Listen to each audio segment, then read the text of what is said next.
¿Alguna vez alguien que dormía en tu cama te clavó el cuchillo por la espalda?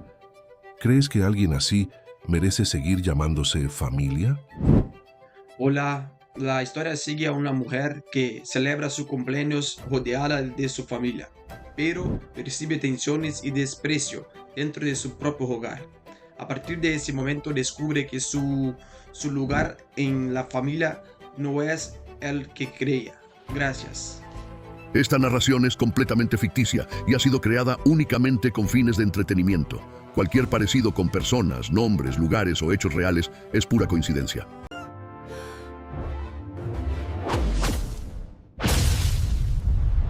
El carbón olía distinto esa madrugada, no al humo dulce de siempre, el que se te pega en la ropa y en el pelo, y que mi hija dice que es mi perfume de verdad. Olía a algo quemado por dentro, como cuando dejas la leña demasiado tiempo sin moverla, y el centro se vuelve ceniza antes de que la orilla se entere. Yo estaba parada frente a la parrilla de mi propia casa, la que construimos ladrillo por ladrillo con Rodrigo durante 12 años, y escuchaba las risas desde adentro. Mi cumpleaños número 44. Toda la familia reunida. Mi suegra Graciela ocupando la cabecera de mi mesa como si fuera su trono, mi cuñada Patricia sirviéndose el vino que yo había comprado, y Rodrigo, mi marido, pasándole el brazo por los hombros a ella, a Graciela, diciéndole algo al oído con esa sonrisa que yo creía que era solo mía. Entré con la fuente de carne en las manos, y Graciela levantó la voz sin siquiera mirarme. Ya le dijimos a Rodrigo que esta casa necesita una remodelación urgente. Esto parece la vivienda de otra época. A Patricia le ofrecieron una casa en el mismo barrio y sería mucho mejor que ella viva cerca. Nadie me miró. Nadie esperó mi respuesta. Rodrigo asintió con la cabeza como si yo no estuviera ahí.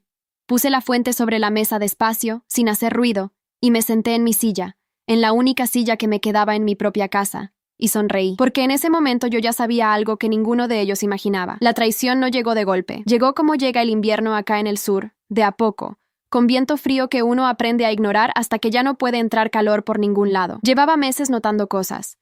Rodrigo llegando tarde con explicaciones que no cerraban, mensajes que borraba antes de dejar el teléfono sobre la mesa, conversaciones que cortaba cuando yo entraba al cuarto. Al principio me dije que era el trabajo, que estaba estresado, que los hombres a veces se encierran y hay que darles espacio. Me lo repetí tantas veces que casi me lo creí. Pero esa noche de mi cumpleaños, sentada en mi propia mesa mientras mi suegra repartía opiniones sobre mi casa como si ya fuera dueña de algo, entendí que la infidelidad no era solo de cuerpo, era de todo. Rodrigo me había traicionado en cada conversación que no tuvimos, en cada decisión que tomó sin preguntarme, en cada vez que eligió el silencio de ellos antes que mi voz. Y lo que no sabían, ni él, ni Graciela, ni Patricia, era que yo había dejado de llorar 3 semanas atrás, y que cuando una mujer deja de llorar, es porque ya empezó a actuar. Llevo 20 años haciendo el asado en esa casa. 20 años manejando el fuego, calculando el tiempo, sabiendo exactamente cuándo la carne está lista y cuándo todavía le falta. Rodrigo siempre decía que yo tenía manos de cocinera y cabeza de contadora. Lo decía como cumplido. Pero esa noche, mientras él brindaba con su madre y su hermana como si yo fuera el servicio de catering de su familia tóxica, me di cuenta de que tenía razón. Yo sabía manejar el fuego y sabía, mejor que nadie, cuándo era el momento de avivar las brasas. El carbón olía distinto esa madrugada, no al humo dulce de siempre, el que se te pega en la ropa y en el pelo, y que mi hija dice que es mi perfume de verdad. Olía a algo quemado por dentro, como cuando dejas la leña demasiado tiempo sin moverla, y el centro se vuelve ceniza antes de que la orilla se entere. Yo estaba parada frente a la parrilla de mi propia casa, la que construimos ladrillo por ladrillo con Rodrigo durante 12 años, y escuchaba las risas desde adentro. Mi cumpleaños número 44. Toda la familia reunida. Mi suegra Graciela ocupando la cabecera de mi mesa como si fuera su trono. Mi cuñada Patricia sirviéndose el vino que yo había comprado. Y Rodrigo, mi marido, pasándole el brazo por los hombros a ella, a Graciela, diciéndole algo al oído con esa sonrisa que yo creía que era solo mía. Entré con la fuente de carne en las manos, y Graciela levantó la voz sin siquiera mirarme. Ya le dijimos a Rodrigo que esta casa necesita una remodelación urgente. Esto parece la vivienda de otra época. A Patricia le ofrecieron una casa en el mismo barrio y sería mucho mejor que ella viva cerca. Nadie me miró. Nadie esperó mi respuesta. Rodrigo asintió con la cabeza como si yo no estuviera ahí. Puse la fuente sobre la mesa despacio, sin hacer ruido, y me senté en mi silla, en la única silla que me quedaba en mi propia casa.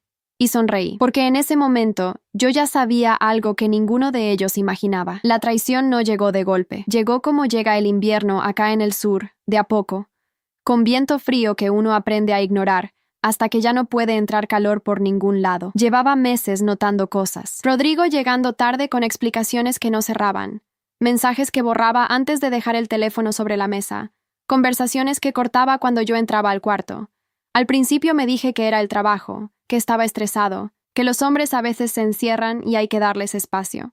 Me lo repetí tantas veces que casi me lo creí. Pero esa noche de mi cumpleaños, sentada en mi propia mesa mientras mi suegra repartía opiniones sobre mi casa, como si ya fuera dueña de algo, entendí que la infidelidad no era solo de cuerpo, era de todo. Rodrigo me había traicionado en cada conversación que no tuvimos, en cada decisión que tomó sin preguntarme, en cada vez que eligió el silencio de ellos antes que mi voz. Y lo que no sabían, ni él, ni Graciela, ni Patricia, era que yo había dejado de llorar 3 semanas atrás, y que cuando una mujer deja de llorar es porque ya empezó a actuar. Llevo 20 años haciendo el asado en esa casa, 20 años manejando el fuego, calculando el tiempo, sabiendo exactamente cuándo la carne está lista y cuándo todavía le falta. Rodrigo siempre decía que yo tenía manos de cocinera y cabeza de contadora.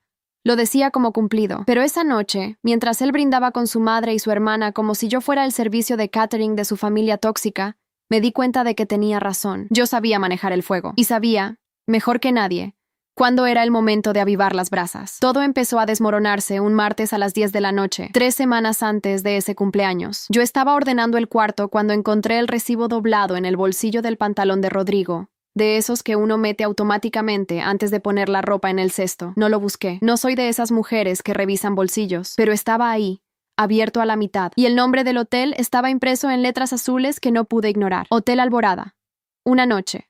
Habitación doble. Fecha: el jueves anterior, cuando Rodrigo me había dicho que se quedaba a trabajar hasta tarde con un cliente de la provincia. Me senté en el borde de la cama con el papel en la mano y no lloré, no de inmediato. Me quedé mirando el número de la habitación, el 214, como si ese número me fuera a explicar algo que las palabras no podían. Después de un rato largo, doblé el recibo exactamente como estaba, lo metí de nuevo en el bolsillo y puse el pantalón en el cesto. No dije nada esa noche, ni al día siguiente. Rodrigo llegó al otro día con una pizza y una serie nueva que quería ver, y yo me senté a su lado en el sofá y comí y reí en los momentos justos. Y por dentro sentía algo que no era dolor todavía. Era más parecido a cuando te das un golpe fuerte y el cuerpo tarda unos segundos en registrar que duele. Al tercer día me levanté temprano, antes de que él abriera los ojos, y fui a hablar con Mirta. Mirta es mi vecina desde hace 15 años, la única persona en este barrio que me dice la verdad sin rodeos. Tomamos mate en su cocina con la puerta cerrada y le conté todo. El recibo, el hotel, las llegadas tarde, los mensajes borrados. Mirta me escuchó sin interrumpir, que no es su costumbre, y cuando terminé puso la mano sobre la mía y dijo: Lucía, vos ya sabes lo que tenés que hacer. La pregunta es, ¿cuándo? Y tenía razón. Yo ya sabía. Solo necesitaba tiempo para armar bien las piezas. Lo que descubrí en los días siguientes fue peor que el recibo. Empecé a prestar atención de otra manera. No con histeria, sino con la misma calma que uso cuando estoy calculando una planilla de gastos en el trabajo. Rodrigo era técnico en refrigeración y tenía su propio taller pequeño, nada grande, pero lo había levantado con esfuerzo durante años. Yo llevaba la contabilidad de la casa, siempre lo hice, y cuando revisé los últimos 3 meses con otros ojos, encontré cosas que antes había pasado por alto. Retiros de efectivo los jueves por la tarde, gastos en restaurantes que yo nunca había pisado, una transferencia pequeña, de 5,000 pesos, a un número de cuenta que no reconocía. Nada enorme, nada que gritara, pero todo junto contaba una historia muy clara. Una tarde, mientras Rodrigo estaba en el taller, revisé su cajón de la mesita de noche. Sé que suena mal, pero cuando alguien te traiciona, las reglas que uno se impone por respeto se caen solas. Encontré un sobre con fotos impresas. Fotos de él con una mujer, joven, pelo oscuro, en lo que parecía ser una cabaña o una casa de campo. En una de las fotos ella tenía puesta una campera que yo le había regalado a Rodrigo el invierno anterior. Eso fue lo que me quebró, no las fotos, la campera. Guardé todo de vuelta, respiré, y llamé a mi hija Florencia, que tiene 22 años y vive en Rosario estudiando enfermería. Le dije que viniera el fin de semana porque necesitaba verla. No le expliqué nada por teléfono. Flo es inteligente y callada, como su madre cuando conviene. Y llegó el sábado con una mochila y una mirada que me dijo que ya sospechaba algo. Esa noche, con Rodrigo en lo de un amigo supuestamente viendo un partido, le conté todo a Flo. Todo. El recibo, el cajón, la campera. Mi hija me escuchó sentada en el suelo de la cocina con las rodillas al pecho, como cuando era chica y quería que le contara cuentos, Y cuando terminé me dijo, «Mamá, ¿qué necesitas que haga?» «No, pobrecita.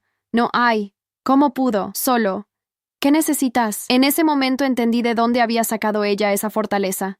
Lo que más me dolía no era la infidelidad en sí, aunque dolía. Claro que dolía. Era la familia tóxica que la rodeaba y que lo había habilitado. Porque empecé a atar cabos y me di cuenta de que Graciela, mi suegra, sabía. No podía no saber. Ella hablaba con Rodrigo todos los días, a veces 2 veces por día, y el nivel de complicidad que había entre ellos era demasiado estrecho para que ella ignorara lo que su hijo hacía. Y Patricia, mi cuñada, que siempre me había tratado con esa frialdad educada que es peor que el insulto directo, también lo sabía. Lo vi en cómo me miraba en las reuniones familiares. Con lástima. Sí, pero también con algo que se parecía mucho a la satisfacción de quien tiene información que vos no tenés. 3 días antes de mi cumpleaños, Graciela me llamó para decirme que iban a venir todos a festejar. No me preguntó, me avisó. «Vamos a ir el sábado, Lucía. Preparás el asado que siempre queda tan rico». Colgué el teléfono y me quedé un momento parada en la cocina mirando la pared. Luego empecé a planear. Flo se quedó toda la semana. Durante el día yo trabajaba normal. Llegaba a casa. Cocinaba. Hablaba con Rodrigo de cosas sin importancia. Dormía a su lado sin tocarlo. Por las noches, cuando él dormía, Flo y yo nos sentábamos en la cocina con la luz baja y organizábamos todo con una calma que todavía me sorprende cuando lo recuerdo. Mi hija sacó fotos de los documentos que encontramos. Anotó fechas, montos, nombres. Yo hablé con una amiga de confianza que trabaja en el registro civil para entender con exactitud qué papeles estaban a mi nombre y cuáles a nombre de los dos. La casa estaba a nombre de los dos, el auto también, el taller solo a nombre de Rodrigo. La noche del cumpleaños, cuando Graciela anunció en mi mesa que sería mejor que Patricia viviera cerca, que la casa necesitaba remodelación, que todo lo que yo había construido en 12 años era insuficiente según sus estándares. Yo ya tenía todo listo. No esa noche. No con gritos ni escenas. La justicia divina no funciona así, no al menos cuando la ejecuta una mujer que sabe calcular los tiempos. Serví el postre. Sonreí. Despedí a todos en la puerta. Y cuando Rodrigo cerró la última ventana y me preguntó si me había gustado el festejo, le dije que sí, que había sido una noche muy especial, porque era verdad, solo que él todavía no entendía por qué. Las 2 semanas que siguieron a ese cumpleaños fueron las más tranquilas y las más tensas de mi vida al mismo tiempo. Tranquilas porque yo sabía lo que venía. Tensas porque debía sostener una calma que por momentos pesaba como piedra. Rodrigo no notó nada distinto en mí. Eso me dijo todo lo que necesitaba saber sobre cuánta atención me prestaba. Flo volvió a Rosario, pero hablábamos todos los días. Ella se había convertido en mi ancla, en la persona que me recordaba para qué estaba haciendo todo esto. Una tarde me mandó un mensaje que guardé. «Mamá, vos no estás siendo cruel. Estás siendo exacta». Y eso era verdad. La traición que Rodrigo había construido durante meses, con la complicidad silenciosa de su familia tóxica, merecía una respuesta exacta. No más, no menos. La primera pieza que moví fue hablar con Graciela. La llamé un jueves a media mañana, cuando sabía que Patricia no estaría con ella. Graciela contestó con esa voz suya de siempre, condescendiente y dulce al mismo tiempo, la voz de quien cree que siempre tiene la ventaja. Le dije que quería tomar un café con ella, que tenía algo que contarle sobre la familia. Aceptó enseguida, lo que me confirmó que creía que yo iba a pedirle algo, o a quejarme de algo menor que ella pudiera despachar con un consejo que nadie le había pedido. Nos encontramos en la confitería de la avenida, la que ella siempre elige porque dice que tiene ambiente, que en su boca significa que es cara. Llegó 10 minutos tarde sin disculparse. Se acomodó, pidió un cortado, y me miró con esa expresión de paciencia fingida que había perfeccionado durante 20 años de ser mi suegra. «¿Qué pasó, Lucía?», me preguntó, como si yo fuera una empleada que venía a reportar un problema administrativo. Saqué el teléfono y le mostré una de las fotos que Flo había sacado del cajón de Rodrigo. No todas, solo una, la que era suficiente. Graciela la miró 2 segundos y luego levantó la vista hacia mí con una expresión que no era sorpresa, era cálculo. Estaba evaluando cuánto sabía yo y cuánto podía contener el daño. «Eso no es lo que parece», dijo, y su voz no tembló. Ahí confirmé lo que ya sabía.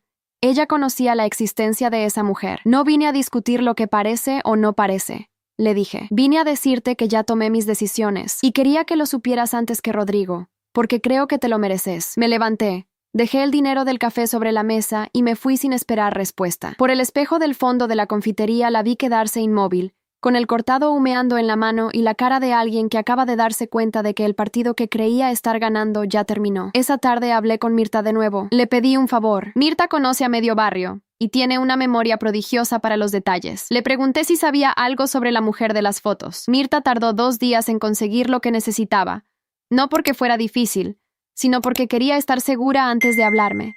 Me llamó un sábado a la mañana y me dijo: Lucía, la chica se llama Romina, 26 años. Trabaja en la ferretería de Peralta, la de la calle Belgrano, 16 años menos que yo. Lo anoté, no para usarlo como herida, sino como dato. Lo que vino después no lo planeé yo sola. Flo vino un fin de semana y trajimos todo a la mesa. Fechas, montos, la situación de la casa, el auto, la cuenta conjunta que teníamos en el banco. Trabajamos durante horas con una planilla que mi hija armó en su computadora. Al final de esa noche teníamos un mapa claro de lo que había, lo que era mío por derecho, y lo que dependía de lo que Rodrigo decidiera hacer cuando todo saliera a la luz. Yo no quería destruir a nadie. Eso lo tengo claro incluso ahora, mirando atrás. Pero tampoco iba a quedarme parada mientras me desarmaban la vida de a poco, con sonrisas en mi cara y decisiones tomadas sobre mi cabeza. La justicia divina no cae del cielo. A veces la tenés que construir vos misma, ladrillo por ladrillo, igual que una casa. El lunes siguiente, Rodrigo llegó a comer al mediodía como siempre. Me dijo que Graciela lo había llamado esa mañana. No me dijo qué le había dicho. Yo tampoco pregunté. Comimos en silencio y cuando él se levantó para irse al taller lo miré de espaldas y pensé, todavía no sabe nada. Y esa semana que le quedaba de no saber iba a ser la última semana tranquila de mucho tiempo. El miércoles de esa semana fue el día que Rodrigo entendió que algo había cambiado, aunque todavía no sabía qué ni cuánto. Llegó al mediodía y encontró la mesa sin poner.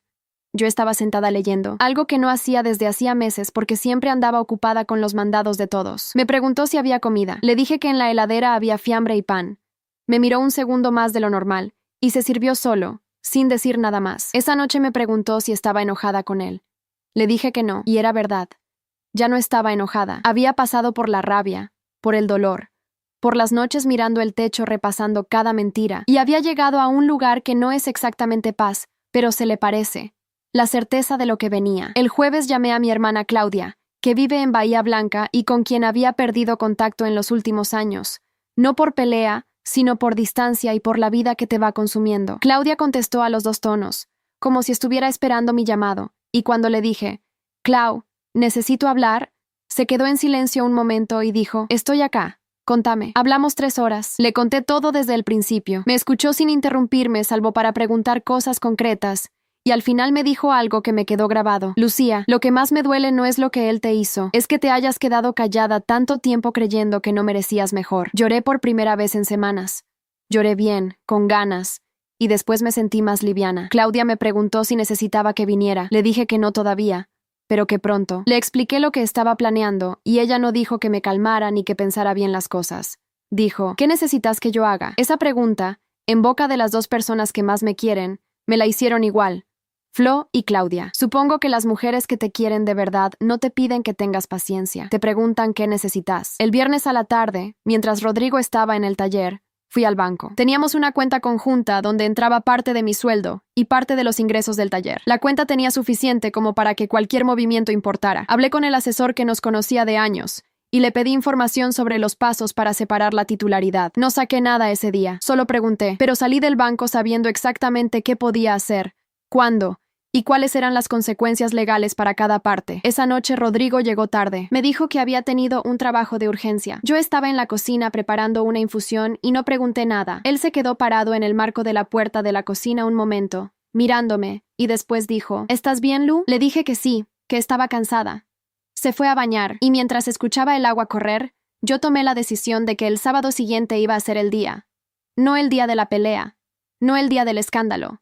El día de la conversación, la más difícil y la más necesaria. Había algo que Rodrigo tenía que escuchar de mi boca, sin gritos, sin objetos rotos, sin la familia tóxica de testigo. Solo nosotros 2 en esa cocina donde habíamos tomado miles de mates y resuelto miles de cosas juntos, o donde yo había creído que las resolvíamos. El sábado amaneció nublado, de esos días grises que en el sur duelen un poco en los huesos. Rodrigo se levantó tarde.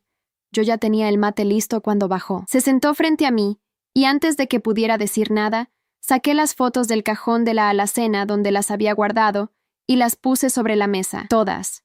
El recibo del hotel, las fotos de la cabaña, la planilla con los gastos que no cerraban. Rodrigo las miró en silencio. No dijo que no eran lo que parecían.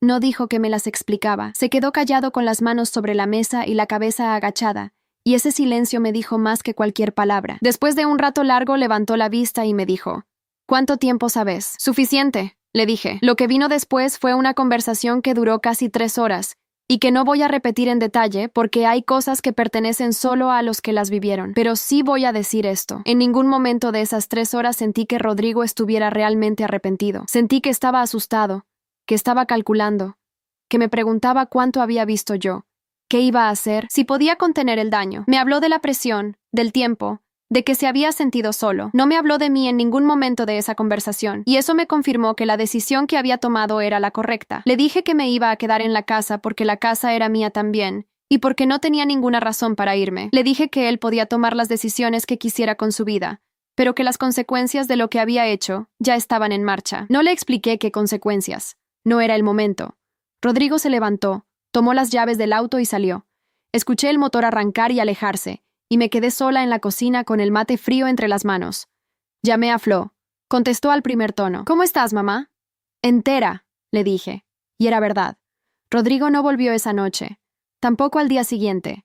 Me enteré por Mirta que estaba en lo de Graciela, lo que no me sorprendió. Lo que sí me sorprendió fue la velocidad con que Graciela empezó a moverse. El lunes a la mañana me llamó Patricia, no para hablar de lo que había pasado entre Rodrigo y yo, para decirme, con esa voz suya de siempre, tranquila y afilada al mismo tiempo, que ella y Graciela pensaban que sería mejor que yo considerara mis opciones con respecto a la casa, que Rodrigo había hablado con ellas y que todos estaban de acuerdo en que lo más sensato era que yo me fuera a vivir con mi hermana o con mi hija, mientras se resolvía la situación. Me quedé un momento en silencio sosteniendo el teléfono, y después le pregunté a Patricia, «¿Con qué derecho me estás diciendo esto?» Ella hizo una pausa y dijo, «Lucía, seamos adultas. La situación es complicada para todos». Corté la llamada. Esa noche Rodrigo apareció a buscar ropa. Vino solo, sin avisar. Tenía las llaves todavía. Entró y subió directo al cuarto. Yo lo seguí hasta la puerta del dormitorio y lo observé meter cosas en una bolsa sin mirarme. Cuando estuvo listo, se giró y me dijo, «No quiero que esto se ponga feo». «Ya está feo», le respondí. «Lo pusiste feo, vos». Salió sin contestar. Al día siguiente fui a lo de Graciela. Sí, yo fui. No porque ella me hubiera llamado, porque tenía algo que decirle en persona y no iba a mandárselo por teléfono. Toqué el timbre. Tardó en abrir. Cuando me vio en la puerta, abrió solo medio cuerpo, como si esperara que yo me fuera a abalanzar sobre ella. La miré y le dije, «Graciela, vos sabías, y durante años te cenaste en mi mesa, comiste mi comida y me miraste a los ojos sabiendo. Eso no tiene nombre en el diccionario que yo uso». Ella abrió la boca y yo levanté la mano. «No vine a escucharte. Vine a decirte esto». Y me fui. De vuelta en casa, Claudia ya me esperaba. Había manejado 6 horas desde Bahía Blanca sin avisarme, con una valija pequeña y una caja con facturas del pueblo que yo no le había pedido, pero que sabía que iba a querer tener cerca. Me abrazó en la puerta y no dijimos nada por un rato largo. Lo que nadie en esa familia supo hasta ese momento era que yo no había estado quieta. Mientras Rodrigo organizaba su vida en casa de su madre, yo había estado hablando con la gente correcta, en el orden correcto. Mi amiga del registro civil me había orientado sobre la separación de bienes. Un conocido de Claudia que trabajaba en el área de mediación familiar nos explicó los pasos sin costo. Y lo más importante, yo tenía todo documentado. Los gastos, los retiros, los meses de infidelidad registrados con fechas y montos, no para destruirlo, para protegerme a mí. Cuando Rodrigo me llamó el jueves para decirme que quería hablar de la casa, yo ya sabía lo que venía. Graciela lo había mandado a negociar. Lo escuché proponer que yo me quedara con la mitad del valor de la vivienda y él con la casa, que la compraría en cuotas que acordaríamos entre los dos. Le pregunté si esa propuesta venía de él o de su madre. Silencio. «Pénsalo bien, Rodrigo», le dije. Yo ya pensé el mío. Al día siguiente me llegó un mensaje de Patricia. Decía que estaba dispuesta a hablar conmigo de persona a persona, sin Rodrigo ni Graciela de por medio. Era la primera vez en 20 años que Patricia me ofrecía algo sin que nadie se lo pidiera. Lo pensé 2 días. Al final le dije que sí. No porque confiara en ella, sino porque quería escuchar qué tenía para decirme cuando no tenía a nadie detrás sosteniéndole el guión. Nos encontramos en una plaza, afuera, al aire libre, lo más neutral posible. Patricia llegó con el pelo sin secar y ojeras, algo que nunca le había visto. Se sentó frente a mí en el banco de madera y me dijo, sin preámbulo, «Yo le dije a Rodrigo que te lo dijera, hace 6 meses. Le dije que te lo dijera a él, que no podía seguir así». La miré. «Pero no te lo dije yo», agregó, «y eso también está mal. No era un pedido de perdón, era un registro de culpa, que no es lo mismo». Le respondí, «Patricia, el problema no es que no me lo dijeras. El problema es que todos construyeron un muro alrededor de su mentira, y me dejaron del otro lado. Se quedó callada. No voy a hablar mal de tu madre ni de tu hermano contigo, pero tampoco voy a hacer como que esta conversación cambia algo. Me levanté y me fui. Esa tarde, con Claudia en la cocina, terminamos de revisar todo. La decisión estaba tomada. Íbamos a pedir la separación de bienes de manera formal, con mediación. La casa se tasaría y se resolvería en partes iguales, como correspondía por ley. Rodrigo podría quedarse con el taller y con su vida, y yo me quedaría con lo que era mío. No más, no menos, pero sobre todo me quedaría con algo que él nunca iba a poder tasar ni negociar. La verdad. Y la verdad, tarde o temprano, iba a llegar a todos los rincones de esa familia tóxica que creyó que podía seguir operando sobre mi cabeza para siempre. El proceso de mediación empezó un mes después. No fue rápido ni cómodo, pero fue limpio. Me presenté con toda la documentación que Flo y yo habíamos armado durante semanas. Rodrigo llegó con cara de no haber dormido bien en mucho tiempo, que era exactamente lo mismo que se veía. Graciela había querido acompañarlo, pero el mediador aclaró desde el principio que la instancia era solo entre las partes, así que Rodrigo tuvo que pararse frente a todo lo que había hecho, sin el escudo de su madre. El mediador revisó los documentos en silencio. Los gastos, los movimientos de cuenta, las fechas. No dijo nada de más. ¿Qué es exactamente lo que hace alguien que entiende su trabajo? Le preguntó a Rodrigo si reconocía la documentación presentada. Rodrigo dijo que sí con la cabeza, sin levantar la vista del piso. Eso fue suficiente. La casa se tasó, y el valor se dividió en partes iguales. Rodrigo tenía que pagarme la mitad en un plazo acordado, o poner la propiedad en venta. Como no tenía forma de pagarme en el plazo, la casa fue a la venta. No fue fácil verlo. 12 años de vida en esas paredes. El jardín que yo había plantado de a poco. La cocina que habíamos reformado el año que Flo terminó el secundario. Pero yo ya había hecho el duelo de eso antes de que llegara el momento. Había llorado esa casa mucho antes de que firmáramos el papel. Lo que Rodrigo no esperaba, y Graciela tampoco, era que yo ya tenía a dónde ir, y que ese a dónde ir era mejor de lo que cualquiera de ellos imaginaba. Claudia y su marido me habían ofrecido instalarme en Bahía Blanca mientras encontraba algo propio, pero yo no quería irme del pueblo. Este es mi lugar desde que nací. Mis amigas están acá, mi trabajo está acá, la plaza donde Flo aprendió a andar en bici está acá. Y resulta que Mirta, que además de vecina y de confidente, era una mujer con más recursos prácticos de los que yo había calculado, me dijo que la casa de su suegra estaba vacía desde hacía un año y que me la cedía por un alquiler simbólico mientras todo se resolvía. Me mudé un sábado a la mañana con Claudia, Flo, que había bajado en el primer micro disponible, y Mirta. Tardamos 5 horas. No llevé nada que no fuera claramente mío. Mi ropa, mis libros, las fotos de Flo de chica, el juego de tazas que me había regalado mi mamá antes de morirse. Lo demás se quedaría en la casa hasta que se vendiera y se distribuyera lo que correspondía. Cuando salí por última vez, cerré la puerta sin mirar atrás.